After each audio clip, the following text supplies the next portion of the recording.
All right, now here's the fun one, folks. This one is the 12 steps to driving emotion from your investment decisions, okay? So the ones in black are the questions, and the ones in red are my takes on it, okay? You know, you can react differently, it's okay. The first one, as I said, is, hello, my name is Sal, and I'm an emotional investor. Hell yes, I'm emotional, okay? I'm no different than anybody else.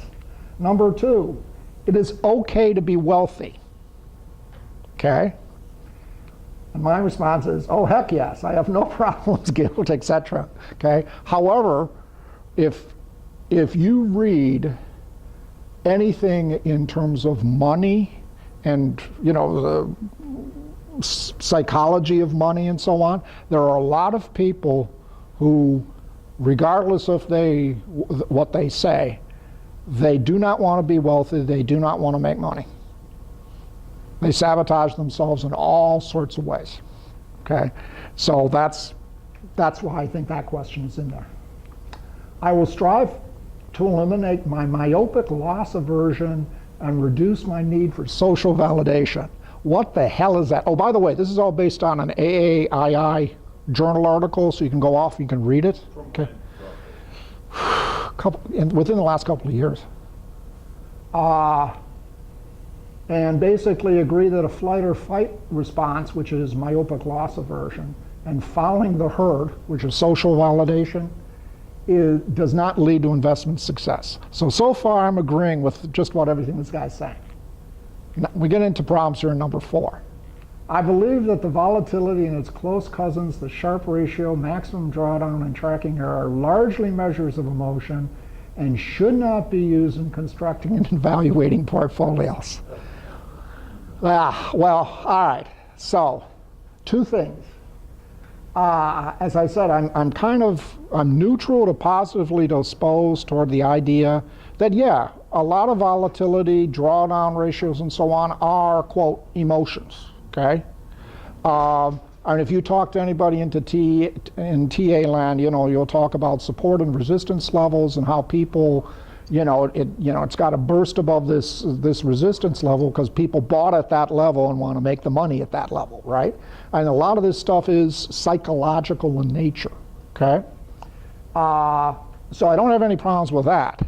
Now, when he wanders off and says, so you shouldn't look at volatility and Sharpe ratio, I think the guy's an idiot, okay? There are all sorts of algorithms that you can use that will maximize those, and they're just better algorithms, okay? So, number 5, I believe volatility and risk are not synonymous, and the most references to risks are really references to emotion. So this one, it's a shame John isn't here tonight because he drives this home. Volatility is the measure of risk that Wall Street talks about all the time, okay? It is a measure of risk.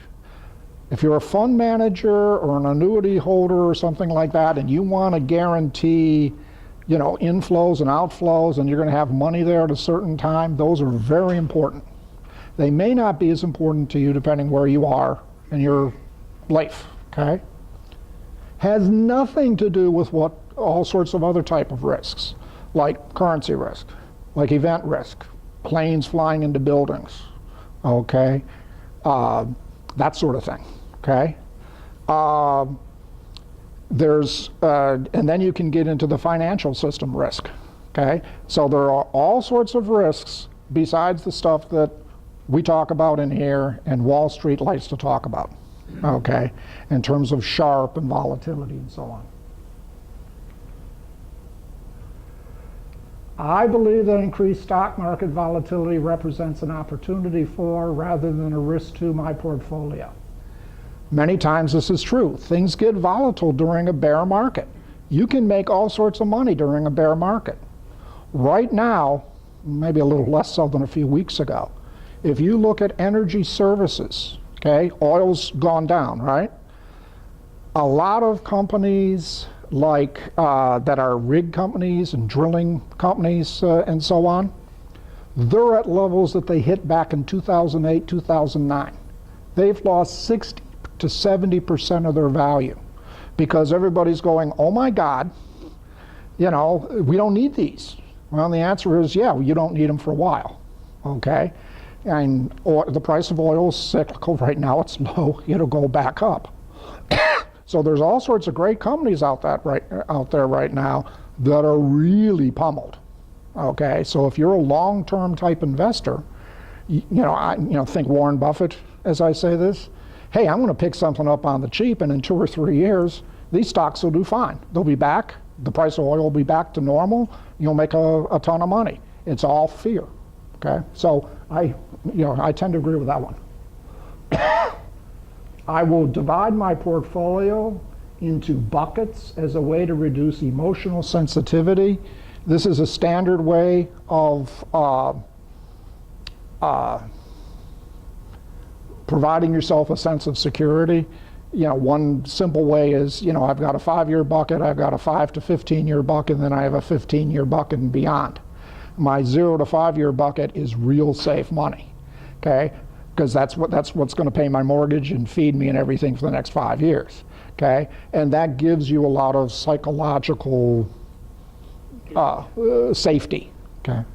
Actually, recently I have gotten in a simple situation when I had to create 2 buckets, one of them with regular stock, another one with mutual funds. Mm-hmm. If I don't do that, then because of mutual interaction, they start, picking up items from each other. Mm-hmm. But when making buckets separates them, and they go, and then you really provide this feeling of relief. Yes. When you're Yep. Plus, there's only so much you can pay attention to. So it's nice to have some of these buckets you don't have to pay attention to Mm-hmm. daily or weekly. Yep. I will focus on expected and excess returns while largely ignoring correlation and volatility. Okay. Part of this statement I agree with, and part of it I disagree with. Think where he's coming from in one part, which I agree with. Assume you're investing for your 2-year-old grandkids' retirement portfolio. What the hell are you worried about max drawdown, volatility, etc. for? Okay? Kid's not going to use it for 60 years. Okay? That should not be your main concern. So he's truthful there. Okay? On the other hand, I think he also goes off to the far side where he says, well, you shouldn't consider it at all. Well, most of us are not investing for our 2-year-old grandkids' retirement portfolio. Here's one that I love. I will forget the price I paid for an investment as well as its name to mitigate these emotional anchors. Okay? So remember that stuff I was talking about in TA where people remember, hey, I paid $50 for this stock and by God, I got to get back to it and so on. That's what they're talking about. Okay? This is the one that always freaks people out when I say, I don't even know the names of the stocks I invest in. Okay? I buy an algorithm. Okay? Or I buy an algorithm. I run an algorithm. That algorithm produces sets of stocks that I should buy. And many times, I don't know what the tickers are. I mean, I know what they are in terms of I put them in, but what company they are, what are they doing? I don't know. I don't care, because I'm not buying the stock. I'm buying the algorithm. Okay? This is, I've run into this, it's interesting. Some of my technical analysis buddies, the chart people that read charts and so on, exactly the same way. What do I need to know the name of the stock for, what they do? The chart's telling me XYZ, that's what I'm going to invest in. I have no idea, these guys could make shoes or they could make nuclear bombers, I don't know. The chart tells me to do this. Same attitude. Most people are just completely, well, they consider me insane, and I'll leave it at that. Okay. I believe that past performance is a poor predictor of future performance, so I will not use it when evaluating an investment manager. I'm over here, my first word, huh? Okay. This seemed to be really self-serving, and I've got comments in there about Well, if I don't use his performance, do I use his marketing? Do I, based on, his hairstyle? I mean, what the hell am I supposed to judge a guy on? So I think that one's pretty stupid. I believe unreasonably constraining a portfolio, such as keeping a manager in a style box, hurts performance and thus will be avoided. So here's one where I think he's got an element of truth. There are some funds that are well known to be small cap value funds. And the Morningstar box type rating that says their small cap value fits them, and that's a good thing. And if you want to buy a small cap value fund, they should be in your universe. There are other funds that the style box, the styles change over time because what they're doing changes over time, okay? They could be in small caps one year, they could be in large caps the next. I agree with them for those cases that depending on what the mutual fund is doing or the algorithm is doing, the style box may or may not matter much. And the last thing, I will consistently pursue a narrowly focused investment strategy while taking only high conviction positions. All right, what he basically means there is if you want to make real money, you don't buy 500 stocks because you'll end up owning the S&P 500. Okay? If you want to make real money, you do what the hedge fund managers do, you do what a lot of people do, and you run concentrated investment portfolios. You make large bets on a few stocks and a few positions, and that's how you make your money. Okay?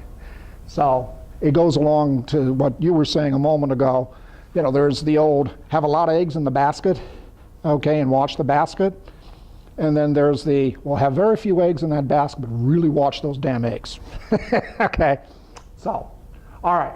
So I went over this to give everybody a sense of what the article's talking about and what the seminar or the Q&A session was.